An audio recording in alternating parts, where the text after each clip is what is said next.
जब आप किसी प्रॉब्लम में होते हो, कोई टफ़ सिचुएशन होती है, तो आपको ऐसा लगता है कि आप अपने दिमाग पर जितना ज़ोर डालोगे, जितना प्रेशर डालोगे, जितना ओवरथिंक करोगे, उतना आपको सॉल्यूशन मिलने के चांसेस बढ़ जाएंगे।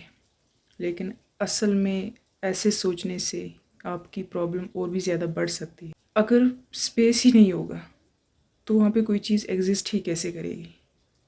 ये प्लैनेट्स, ये स्टार्स, ये सब कुछ एग्जिस्ट कर रहे हैं इसलिए क्योंकि खाली स्पेस ऑलरेडी वहाँ है, एम्प्टीनेस ऑलरेडी वहाँ है।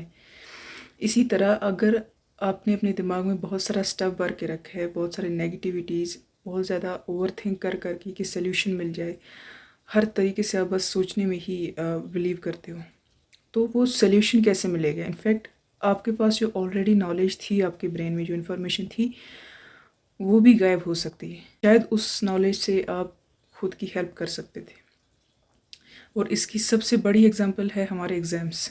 एग्ज़ाम में क्या होता है, यही होता है जब स्टूडेंट बहुत ज़्यादा प्रेशर में आ जाता है, बहुत ज़्यादा स्ट्रेस में आ जाता है और इस वजह से वो पेपर लिख नहीं पाता। और जब वो क्लास से बाहर निकलता है एग्ज़ाम दे के, तब उसे वो सब कुछ याद आने लगता है जो उसने पढ़ा होता है और वो फिर वो सोचता है कि ये ऐसा पेपर के टाइम पे क्यों नहीं हुआ। तो वजह यही है क्योंकि जब वो बाहर निकलता है क्लास से, तो उसके दिमाग से जो प्रेशर है वो कम हो जाता है, एंजाइटी रिड्यूस हो जाती है, स्ट्रेस कम हो जाता है और जो इम्पोर्टेंट नॉलेज होती है, जो इन्फॉर्मेशन होती है, वो वापस से आ जाती है दिमाग में। हमारे रियल लाइफ में हर जगह ये चीज़ मैटर करती है और ऐसे ही काम चलता है कि अगर कोई भी प्रॉब्लम है और उसके बारे में हम हद से ज़्यादा सोच रहे हैं, ओवर थिंक कर रहे हैं, तो हमारे सल्यूशन हमें मिलने के जो चांसेस होते हैं वो कम हो जाते हैं।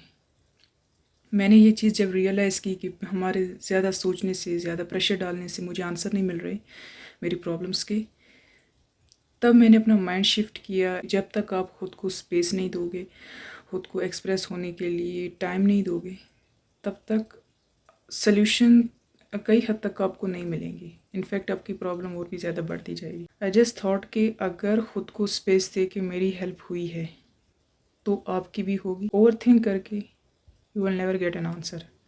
अगर आप अनकॉन्शियसली भी ओवर थिंक कर रहे हो किसी चीज़ पर, तो ये बात याद रखना कि आप उस सल्यूशन के आने के जो रास्ते हैं वो ब्लॉक कर रहे हो।